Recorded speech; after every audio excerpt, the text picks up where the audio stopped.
Hello students, welcome to foundation काका। ऊपर आका है, नीचे आपका काका है। मैं आपकी बायोलॉजी टीचर डॉक्टर शिनेता शर्मा। हम आज फिर से एक और एनसीईआरटी की इमेज लेकर के आए हैं। वो है आपकी मियोसिस इमेज या फिर फिगर 5.8। ठीक है, अब इसमें भी हमको बहुत ज़्यादा कंफ्यूजन रहता है, तो आओ इसको बेस से समझते हैं, फिर ये देखेंगे कि एनसीईआरटी ने कहाँ से स्टार्ट किया है और क्या मिस्टेक की है और वो मिस्टेक इंटेंशनली की गई है और क्यों की है। ठीक है, अब हमें क्या करना है, हमको सबसे पहले मैं थोड़ा सा बेसिक आपको मियोसिस का बताऊंगी, जहां पर क्या हो रहा है, एक सिंगल सेल से 4 जर्म सेल्स बन रहे हैं। अब इन 4 जर्म सेल्स की क्या इंपॉर्टेंस है और एक ऑर्गेनिज्म मियोसिस क्यों अंडरगो करता है, सबसे पहले मैं थोड़ा सा बेसिक आपको इसका बताऊंगी। तो बच्चों, जब हम मियोसिस की बात करते हैं तो मियोसिस को हम रिडक्शनल डिवीजन भी बोलते हैं। ठीक है, अब ये रिडक्शनल डिवीजन हम मियोसिस को क्यों बोलते हैं, ये आपको समझना जरूरी है। क्यों? अब फॉर एग्जांपल अगर हम स्टार्ट करते हैं 2n नंबर ऑफ क्रोमोसोम से, तो जाकर के जो एंड में हमको क्रोमोसोम्स मिलते हैं वो n मिलते हैं। मतलब हमने 2n से चालू किया, मिला हमको n, तो यहां पर इसको कहलाते हैं हम रिडक्शनल डिवीजन, क्योंकि नंबर ऑफ क्रोमोसोम्स आपके रिड्यूस हो गए। रिड्यूस होने का बेनिफिट क्या है, इसका छोटा सा एग्जाम्पल समझिए। मैं बात कर रही हूं ह्यूमंस की। ठीक है, ह्यूमंस में मैंने बोला 23 पेयर्स ऑफ क्रोमोसोम है। ठीक है, अब जब 23 पेयर्स ऑफ क्रोमोसोम है और एक अपने ह्यूमन को अपनी स्पीशी बढ़ानी है, तो वो एक ऑफस्प्रिंग्स बनाएगा। ठीक है, रिप्रोड्यूस करेगा।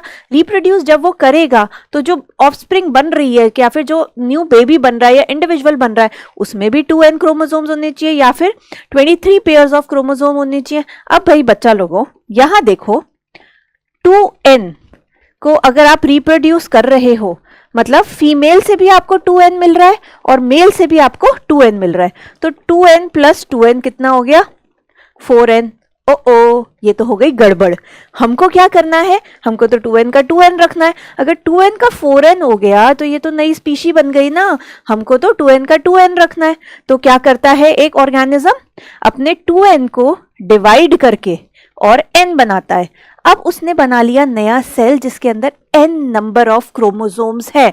Very important. अब जब ये n प्लस n मीट करेंगे तो आपको क्या मिलेगा? आपको मिल गया 2n, मतलब स्पीशी के अंदर क्रोमोसोम कंजर्व हो गए, जितने थे उसका अमाउंट उतना ही रहा। तो मियोसिस का एक इकलौता सबसे बड़ा फायदा है, वो है कि नंबर ऑफ क्रोमोसोम को एक स्पीशी में कंजर्व करके रखता है, इंडिविजुअल में बैलेंस करके रखता है, वही का वही करता है।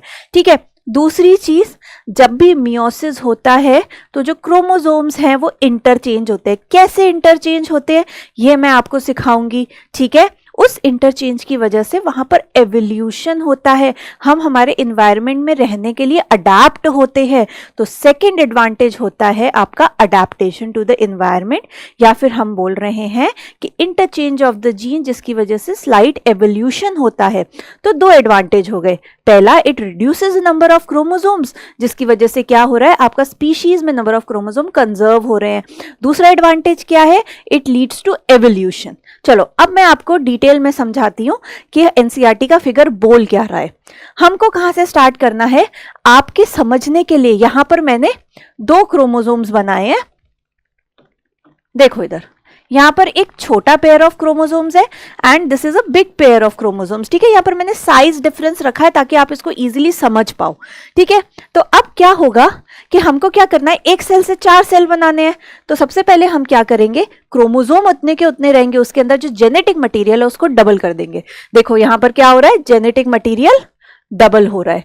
इसको और इसको देखो आप, जेनेटिक मटेरियल हुआ ना डबल। ऐसे ही बाकी क्रोमोसोम्स के अंदर भी होंगे। ये चीज आपको अच्छे से पता होगा कि क्रोमोसोम हमेशा पेयर में एग्जिस्ट करते हैं। नेक्स्ट, अब क्या होगा, अब आप कंफ्यूज ना हो, मैं आगे सिर्फ एक पेयर ऑफ क्रोमोसोम के साथ चल रही हूँ, दूसरे पेयर ऑफ क्रोमोसोम के साथ नहीं चल रही, ठीक है। तो अब हम बात कर रहे हैं एक पेयर ऑफ क्रोमोसोम, मैंने इसी को आगे बढ़ाया है, ठीक है। अब क्या होगा कि ये जो पेयर है ये खुद को सेंटर में अरेंज कर देगा ऐसे वर्टिकल पैटर्न में, यही दिख रहा है आपको, वर्टिकल पैटर्न में अरेंज कर दिया। अब एक चीज आप समझिए, फॉर एग्जाम्पल ये मैं आपको सिखा रही हूं, ये जो मेरा हैंड है इसको आप सोचो ये क्रोमोसोम है, इस वाले क्रोमोसोम को देखो, इसके कितने हैंड्स है, 1 2 3 4। अब मेरी ये फिंगर देखो, 1 2 3 एंड 4, ठीक है, ये दो पेयर ऑफ क्रोमोसोम हो गए। अब नेक्स्ट स्टेज पे क्या होगा, ये दोनों इस तरीके से स्टिक हो जाएंगे। ये जिस पॉइंट से स्टिक होंगे, देखो ये वाला इससे स्टिक हो रहा है, ये नीचे इससे स्टिक हो रहा है, यहां पर इससे स्टिक हो रहा है, इधर इससे स्टिक हो रहा है। जैसे ही ये स्टिक होंगे, जिस पॉइंट पे स्टिक होंगे उस पॉइंट पे जो जीन्स होंगे, जो डीएनए होगा, उसकी हो जाएगी अदला बदली, ठीक है। क्या होगा, उसकी हो जाएगी अदला बदली, ऊपर वाले नीचे को मिल जाएंगे, नीचे वाले ऊपर को मिल जाएंगे, ऐसे इंटरचेंज हो जाएंगे, ठीक है। तो क्या हुआ, हॉरिजॉन्टली खुद को अरेंज किया, उसके बाद क्या हुआ, यहां पर अदला बदली, इसको हम बोलते हैं क्रॉसिंग ओवर, ठीक है। ये जो क्रॉसिंग ओवर होती है यही वेरिएशंस के में रिजल्ट करती है, जो मैंने बात करी थी, evolution, change in the genes, ठीक है, म्यूटेशन, ये इसको रिजल्ट करती है एवोल्यूशन को, ठीक है।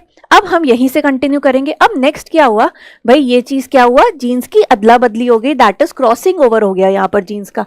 नेक्स्ट चीज क्या हुआ, बिल्कुल वही जैसे हमने माइटोसिस के अंदर पढ़ा था, आपके पास यहाँ पर सेंट्रोमियर से थ्रेड्स निकलेंगे, जिसको आपने बोला स्पिंडल फाइबर्स, ये कहलाते हैं, ये थ्रेड्स कहलाते हैं आपके स्पिंडल फाइबर्स। ये स्पिंडल फाइबर क्या करेंगे, इन क्रोमोसोम्स को आके पकड़ लेंगे, पकड़ के ये अपनी तरफ इसको पुल करेंगे। तो मतलब एक क्रोमोसोम एक पोल पे पहुंच गया, दूसरा क्रोमोसोम दूसरे पोल पे पहुंच गया। अब हम क्या करेंगे, जब ये पोल्स पे पहुंच गए तो हम सेल को सेंटर में से डिवाइड कर देंगे। अभी क्या स्टेज आई है, अभी एक सेल से बने हैं दो सेल, बन गए दो सेल, एक सेल से बन गए दो सेल, ठीक है। अब क्या होगा, इन्हीं दो सेल को हम लेकर के चलेंगे। अब सेम उसी तरीके से वापस से स्पिंडल फाइबर आएंगे, एक ही क्रोमोसोम को पकड़ लेंगे सेंटर में से, एक उसको ऊपर खींचेगा, एक उसको नीचे खींचेगा, तो जो क्रोमोसोम होगा वो बीच में से स्प्लिट हो जाएगा, ठीक है। देखो यहां से इस पॉइंट से होल्ड कर लिया, इस पॉइंट से होल्ड कर लिया। अब क्या हुआ, क्रोमोसोम हो गया दो के अंदर स्प्लिट, ठीक है, ये आपको दिख रहा है, क्रोमोसोम दो के अंदर स्प्लिट हो गया। अब जैसे ही दो के अंदर स्प्लिट होगा, वापस से सेल डिवाइड हो जाएगा हाफ में। अब देखो यहां पर क्रोमोसोम हाफ हो गए, यहां पर क्रोमोसोम हाफ हो गए। वापस से देखो, हमने स्टार्ट कहां से किया था, हमने स्टार्ट किया था with a pair of chromosome. कहां से स्टार्ट किया, with a pair of chromosome.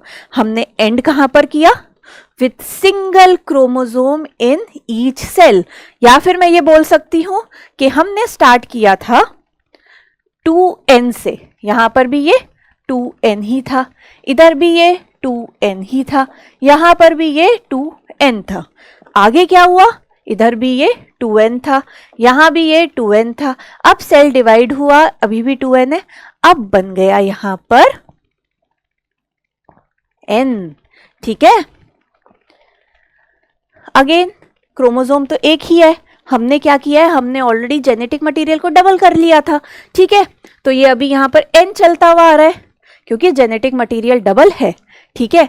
यहां पर बना ये आपका n, तो हमने स्टार्ट किया था 2n से, हमने एंड किया n पे। अब आ जाओ एनसीईआरटी के फिगर पे, ये है वही बच्चों आपका एनसीईआरटी का फिगर, ठीक है। स्टार्ट कहां से हो रहा है, आप देखो, आपको ध्यान से देखना है साइज डिफरेंस, ठीक है।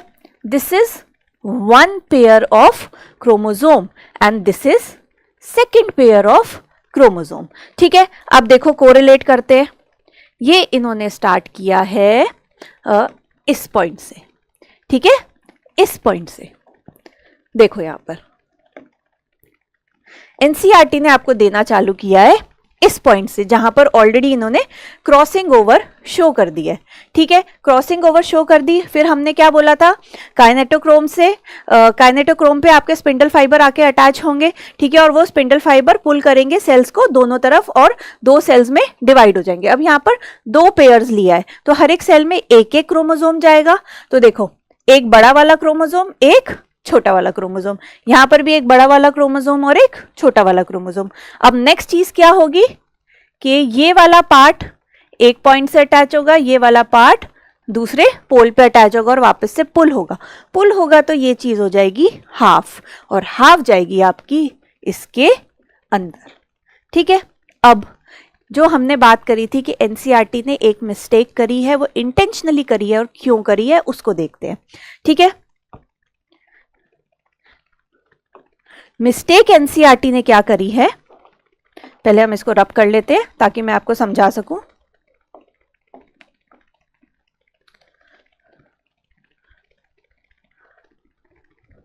एनसीईआरटी ने ये मिस्टेक करी है कि क्रोमोसोम का जो एक पेयर होता है वो हमेशा एक क्रोमोसोम दूसरे क्रोमोसोम से बिल्कुल अलाइक होता है, सेम होता है। बट यहाँ पर अगर आप देखोगे तो इन्होंने साइज में तो सेम कर दिया बट कलर डिफरेंस किया। ठीक है, कलर डिफरेंस क्यों किया बच्चों, ताकि आप जो क्रॉसिंग ओवर है उसको समझ सको। अगर इन दोनों का कलर सेम होता तो जो क्रॉसिंग ओवर है वो आपको दिखाई नहीं देती और आप इस कंसेप्ट को समझ नहीं पाते। तो देखा आज हमने कितनी आसानी से एक इतने कंफ्यूजिंग फिगर को समझ लिया। तो ऐसे ही अगर आपको और भी एनसीईआरटी के फिगर समझने हैं तो do like and subscribe our channel and do comment me कि आपको और कौन से फिगर समझने हैं। थैंक यू सो मच बच्चों।